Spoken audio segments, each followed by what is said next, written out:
Hello there. Welcome back to the Go Football podcast. So this is the podcast where we talk all about grassroots football. Whether you are a player, parent, referee, just got a love for the game, sit tight, you're in the right place. So on the episode this week, episode 40, all the way through to 40, we're in the big numbers now. We're going to be talking about fairness in grassroots football. So let's cue the whistle and let's get into it. So a big welcome back to the Go Football podcast. I'm really sorry that I missed last week. I was due to be on two other podcasts and I keep going through them to try and get on these podcasts and just can never make the dates kind of work as well. And I missed my slot of when I've been able to record and things like that. So look, really apologise. So but a big thank you for coming back and listening again. Look, I love doing these podcasts. And, look, today we're going to talk about fairness in grassroots football. And this is a topic that comes up all of the time. So if you're involved in grassroots football at any level, and I'm talking like absolute grasshoppers from their under fives right the way through to under 18s and even beyond that, into the adult game. Fairness is one of the things that comes up a lot. And if you're ever on one of the forums on things like Facebook and Instagram or any of the other media platforms, you'll also know that the same questions always come up regarding fairness and things like that. So we're going to talk about them all today, and hopefully we can cover some of those off. So look, what do we really mean by fairness in grassroots football? I suppose it takes a number of different kind of directions. There's a number of different things that we can generally look at when we are looking at things for things like fairness and stuff like that too. I mean, are we talking about just equal play time? We're going to talk about equal play time, by the way. So yeah, we're going to talk about equal play time. That's going to be one of the sections that we're definitely going to look at too. Are we going to be looking at fairness of game selection? Let's talk about game selection too. Let's talk about that. Are we putting the same team out every single time, or are we picking something else out instead? I think that what we have to remember is with grassroots football is that fairness for me means that every player gets the chance to learn, to play, to feel part of the team, to develop. They're able to, it's not all about results. It can't be all about results, especially in the early stage groups where no one's going to remember the results, in a year, 2 years, 3 years time or anything like that. No one's going to remember them. So that really doesn't matter at all. I think at grassroots level, we can't really focus just on the winning the league. Maybe like under 8s, under 9s, under 10s. There's no open bus tours and celebrations for those things. Unless you're Somerset, you might be able to get on the back of a tractor or something like that. I've seen that a couple of times as well. Obviously, it was all done as a bit of a joke, and I'm sure it was just done for more social media than anything else. But yeah, the point really is that it needs to be an environment and create environments where everyone's involved, everyone enjoys it, and everyone wants to come back. And I'm sure there's going to be some grassroots coaches here that maybe started their football journey as a football coach, kind of maybe pushed into it because at under sevens, no one does it. Their team's going to have to fold. We're all going to have to find new teams. And, superhero parent steps up and I'll take over the team. And they've transitioned into being pretty much a full-time football coach. As we know with grassroots football, it takes up so much more time than you expect. For anyone that is thinking of starting a team or starting to look after a team, if you think it's going to just take you an hour training and then also a 45 to 50-minute game for the younger age groups as well, think again. That's not true. I'm letting you know now before it gets any further down the line. But I do think that, you'll probably find some of these coaches that have been looking after teams from, like I say, under sevens all the way through to maybe having an under 16 teams. A really good set of like how fair you've been is probably how many of that under sevens team are still with you, at the later stages of the grassroots team, when we start getting into under 15s, under 16s, where there's more distractions for a lot of children, things like GCSEs, thinking about college spaces, thinking about maybe going to work. We would love all the kids to go to work, wouldn't we, as well? But then we wouldn't get as much football at the weekends, maybe. But if you've been really fair, you'll probably find that almost all of your team has stayed with you all the way through, with maybe the exceptions of one or two. Obviously, the teams are going to get bigger, so you're going to have some players that are going to be coming in, but as they come in at maybe going from the 5v5s to 7v7s to 9v9s and then on to 11v11s, if they're staying with you for a long time, they're not looking for the teams, you've probably been really fair with them as well. And that's a really good indication, not just for coaches on how well you're doing, but also to parents, how long have some of these players been with us? If out of a squad of maybe 15 or 16, if the same 7 or 8 that you've got when they were 5-a-side are pretty much all still there. And when you move to 7-a-side, maybe you had 9 to 11 in your team as well, and most of them are still there. And then you went to 9-a-side, and you maybe had 14 in your team. Yeah, absolutely. Then that's a good sign for you, and that's a good sign for parents too. So yeah, just consider some of those things. If you've been really fair, there's a lot of different things that will kind of show you that.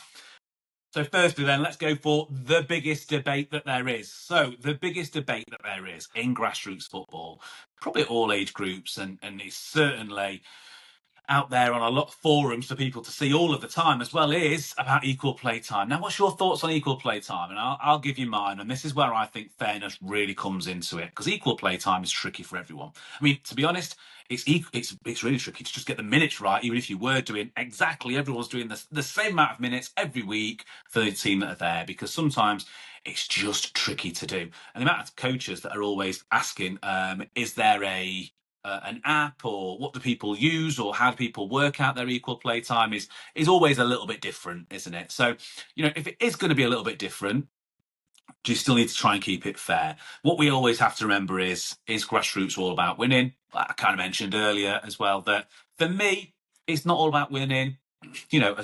Competition is important, and I think that you want the children, you want the players to be competitive in the game in every situation, whether that's a 1v1, or we're passing the ball, or we're taking shots, penalties, keepers trying to make saves as well, we're trying to put good corners in, we're making good throws, kick-ins, dribble-ins, all those things. Yeah, really, really good. Like, look, there has to be competition there. There's a goal at each end for a reason. Otherwise we would just play with no goals, and we'd just see who can keep the ball the most, wouldn't we? And then say well done to everyone. And that's not what we're looking for, is it? But I do feel that there's a number of things that we have to always consider with equal play time, and also just playing time for players in general, really. Now, think about it. If we've got one player and they play 80 or 90% of the minutes in every single week, and then we've got another one that plays 10% of the game every week, well, who's learning more? Well, who's going to be learning about, I don't know, improving their confidence, decision making, resilience in the game, being more physical with other players, picking out the right pass at the right time, making the right choices. Who's going to learn those things more? Well, clearly it's going to be the player that's playing 80% over the player that's playing 10%. Now, I can probably hear some of you now. You're probably all shouting, but the player that's playing 80% is better than the one that's at 10%. That may be true. And that's not what I'm talking about when I'm saying equal play time. I'm not saying they have to play absolutely the equal amount of minutes. That can be spread out throughout the team, and we can try and make it as equal as what we can do.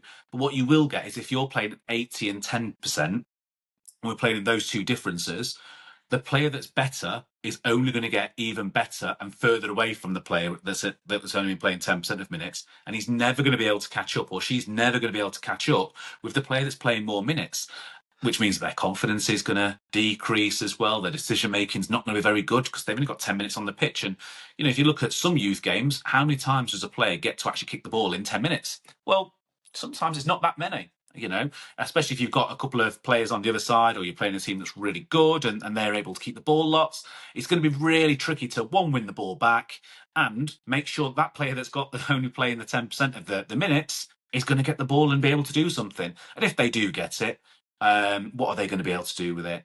Well, maybe they're going to panic because they've just come on for maybe the last 10 minutes just because the team's winning, or they've got to come on for 10 minutes because a parent helps put the goals up or something like that. So, yeah, we've got to give them at least 10 minutes at the end, or 10% of the time. 10% of the time as well for some games at 50 minutes is 5 minutes. Just think, in 5 minutes, how many times is that player going to get the ball, get chances with the ball? Probably not. I mean, sometimes with grassroots, and I do think we should also be considering this too, you don't need to start with your strongest team all of the time. I know some coaches will say, always you've got to start with your strongest 11, you've got to start with your strongest 9, you've got to start with your strongest 7. Not always. Sometimes you've got just as much of an advantage if you bring your better players on at further on into the game than you have if they just start with the game. Just think, you're playing the same, even if you were to play people all equally. Okay, an equal amount of the play of that game is going to be exactly the same. I just think, if the other team are also playing their best 9, 7, whatever it is, and they've got subs on the bench, and their coach is thinking, I'm going to play my best, and I'll bring these ones on if we start winning. Well, guess what? You'll bring their best players off, you bring your best players on, and then you'll start playing. So tactics do come into it a little bit too.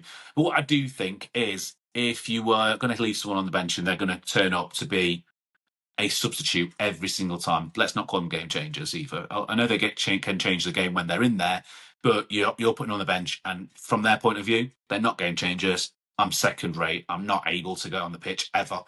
That's horrible for many players. And just remember that when players feel valued and they're not just used, they'll probably listen more, they'll probably play better, they'll probably stay in the game longer, they'll probably stay with you as a team for longer. Because there's always going to be that time when you've got 3 or 4 players that are all off sick, or something happens, or there's a holiday, or whatever it is, and you need that player to come and step in. But if they've only been playing for 10 minutes, only expect them to perform like they've only been playing for 10 minutes or 10% of the games of all the previous games too. I do also think, and I try to do this with my teams, is I also play what's called just fair play, really.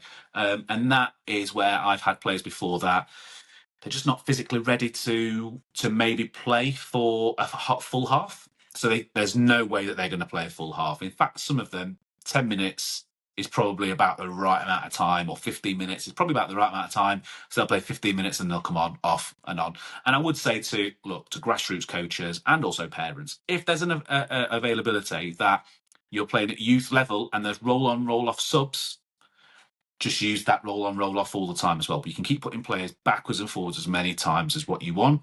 So just use it for some of those. So that's where I look at some fair play time. The other place that I look at fair play time is, for example, if no one wants to go in goal and we've got a goalkeeper that wants to go in goal, they're more than likely they're going to play a whole game as well. So rather than a 9-a-side game, for example, I'm pretty much rotating 8 players that are outfield if they want to. There might be a couple of other positions as well, but no one wants to play them. And, no amount of encouragement is going to help them, which is why it's so important at the early ages to rotate your players so they've all played them. But let's just say you've got a really good, maybe centre-back, maybe centre-forward, that is there and no one else wants to play those positions. And you've got someone else that is capable and, in fairness, they're able to be fit enough to do it all.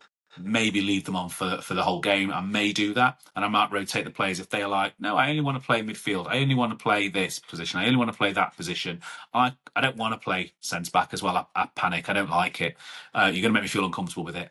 That might be so, but that's why I probably would have at early age groups encourage them to play in all positions, and also have training sessions where we're using all positions. So some weeks we'll do defending, some weeks we'll do attacking, some weeks we'll work on transitions and set pieces and all the different bits, but it's to try and make it so that everyone can play in the positions that we need them to be able to play in.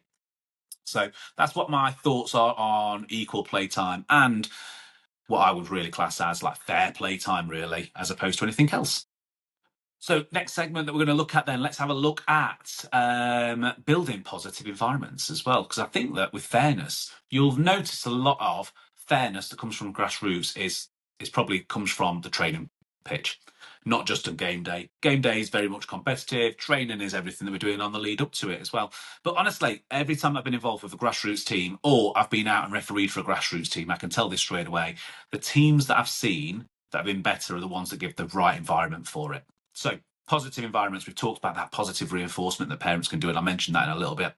But positive environments really is where people feel, and especially like the young children as well, where they're going to feel safe, where they're able to get rewarded for things like their efforts and praised for those kind of successes, where they're going to be able to enjoy it and turn up, where they're able to do things like maybe they can make mistakes and they're not going to be penalised for it. I always say to my players, if you make a mistake, carry on like it's in a game. Carry on like it's in a game. So, when I've done one-to-one sessions or I've had groups of players, if they're supposed to receive the ball on their back foot and they receive it on their front foot, just carry on. We can go through that next time. If there's enough repetition, then it doesn't really matter.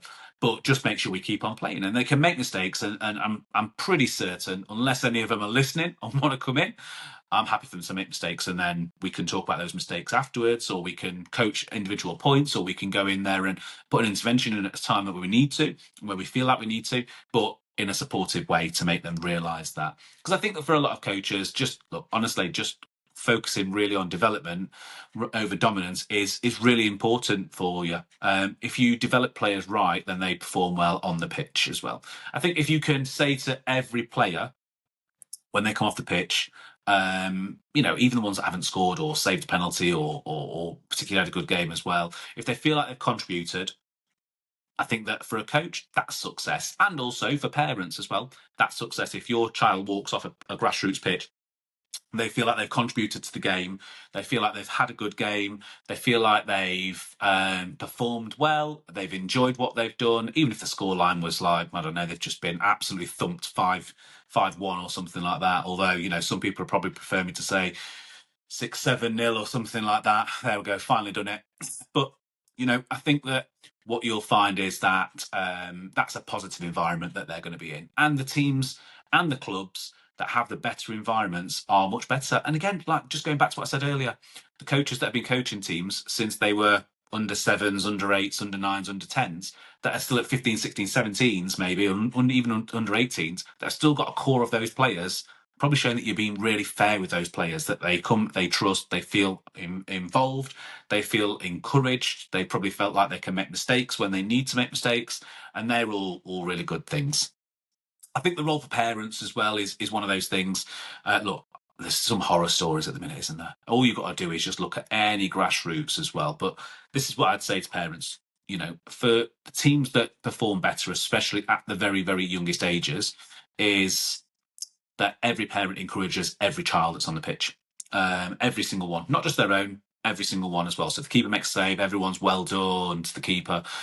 Someone scores a goal, well done to the goal scorer as well. Someone makes a great turn and a great move, everyone's, well done, great run, good dribble, good pass, everything like that. That's really, really good for them as well. And parents, honestly, you can have such an impact on the whole team, being the extra man that's on the side of the pitch by just being really, really positive. So, and I think that sometimes, if we want to be able to do this too, like I say, it's not just about encouraging every single player as well. It's about, respecting the coaching decisions. So, if you notice that there is, let's say, arguably some of the better players in the team are not starting the game as well, they're on the bench as well, and you can sort of see why. There's a bit of a rotation going on there. That keeps it all, not to sort of like question why the coach is doing it, because he might just be doing it for tactics. Maybe there's worked on something in training, and we're going to go with this today, or we're going to try this today, we're going to try a different shape today. You might not know everything that's there, and the coach is not always going to have time to tell you. They're really busy. Honestly, a lot of coaches are really busy, and I get that parents are too. And sometimes you don't want to turn up, and you don't want to see your child sat on a bench because you've turned up, and the first 10 minutes you're like, didn't even need to be here for the first 10 minutes as well. You've probably already been there for 45 minutes as well by drive, and half an hour's driving before it. So within an hour of you leaving the house, you just stood at the side watching a load of other kids play whilst yours is on the bench. I understand that that's not the probably not what you were expecting in the morning, but your children, if it's fair, will come on, and you'll be able to watch them for an equal amount of time that you would do if they were starting or not starting. And again, just keep it really supportive, not stressful. Incident this weekend, actually, in the county where I am, I know that there was a 16-year-old ref who gave a decision for a foul, and the parent that was running the line for them actually came on the pitch. Quite abusive, not very nice. Showed a red card, please leave the pitch. Bear in mind, this was a 16-year-old ref with his band on, and the parent put his hands up to knock the cards out of his hands as well. Not acceptable. Just keep things nice and supportive. Keep it so it's not stressful, because you know what's going to happen. The players are going to follow whatever happens and whatever they see from parents as well. So just be role models, the same as what, hopefully, the coaches are being role models too. So, and that'll just teach them about fairness, and it'll make it a much better environment for everyone, not just from the coaching, but from the parents. The players will just benefit from all of you just working together. So for a grassroots team, I also think that there's probably a bit of a fairness regarding communication as well. Look, honestly, communication, and I'm not just talking fairness and communication between parents and coaches as well. They generally have the WhatsApp groups. I'm not just talking about the one between coaches and the players. I'm also talking, parents to players as well. That's also fair to be able to have. And I think that communication's key. Like I say, a lot of groups now have one of the apps that have like a spawn group or something like that. They'll use one of those, which is great. Or maybe they choose the FA one. Again, absolutely fine. I think 360 is another great app that you can use to be able to monitor and manage all of these different things, which is really good to be able to have. But I think sometimes just being able to communicate with players and explain the what's, the whys, the whens, of why we're doing things in games, why someone might be on not starting one week and why they might be starting the next week, who started. A lot of the time, I won't start the same team two games in a row. It rarely happens that I start the same team, you know. And that's not because I'm just trying to rotate the players. It's because they're probably all good enough to play in a lot of different positions. And I don't really have a best 11 out of my team, I don't think. I think there's a few players that maybe suit more some positions more than others. For like example, my goalkeeper generally stays in there. But I think there's got to be a little bit of a communication when players are on the side of the pitch and also what they're doing in the game and communicating effectively. And I'm not talking shouting on. Look, shouting does not mean passion. It doesn't mean that you know more about what you're talking about. If you're shouting, it just means that more people are hearing what you're saying from further away. Do you want the person further away to hear what you're saying and go, oh, okay, he's shouting, he's passionate? Or would you rather the person that's closer that you want to have that information? Do you want them to understand it correctly, and can you relate whatever it is that you're saying to them properly? I think that's really important to do, and also just be really open and honest with parents about explaining your rotation plans for the start at the start of the season. Just explain it. I know we're into the season now, but it's not too late. You know, you can say that after Christmas. You know, if you've got some games that are already set and you already know what's happening with those. After Christmas, we're going to have a bit more of a rotation. We're going to be having different teams every single week that go out. We're going to be starting a different 7 or a different 9, different 11 every week, so that everyone understands it. And that way, when someone turns up and you say you're going to be coming on in the second quarter or second half, at least they know that they will be coming on. They'll know about the fairness that you're giving. And they also notice that it's when they look across and they're sat down, it's not the same 3 or 4 people that they were sat with a previous time. It's, you know, it's a different 3, it's a different 4 that are all off. And that's just really good for development too. And sometimes you'll find some really good combinations with your players by doing this too. I think that when you've got communication and it's open, it'll help you do things like you build trust with your players, trust with your parents, which will make them more encouraging. If they're more encouraging, then you've got a better environment. So just going back to everything that we've just been saying, communication is really, really key with it too. But I do think that for some coaches, I mean, coaches, sometimes you do have to practice what you preach with it. And I do think, you know, for coaches, there's probably a couple of questions that you can ask yourself too. You know, are we practicing? Are we preaching? I think you'll get a mix of the both as well. But I think that for coaches, if you can ask yourself a couple of questions. This one, coaches, are you giving every player the chance to succeed? Are you giving them a good opportunity? Are you being fair with the opportunities that you have as a coach, as a team, for that player? Okay, that's the first one. So second one, this is one that I do value this one. I really, really do value this one. Do you value effort over talent? I absolutely do. I would much prefer to have a team turn up and all give 100%, where I can see they're all giving 100%, over a team that give 50% because they're really talented and can probably play the ball around and probably sneak a 1-0 win or a 2-0 win or something like that, but they've not really had to try. They've not really shown what they're doing. They're kind of messing around. Much prefer to have the effort. And I also reward that too. Like I said, look, at least 2 players, I'm not seeing them train as well and have that many results that have been so good in a training session of scoring, moving the ball, keeping the ball, control the ball. There were so many things that they did really good that I had to say to them at the end of the session, that was the best session you've had. In fact, do you know what I'm going to do? I'm going to go on our app afterwards. I'm going to message the parents and let them make sure their parents know that too.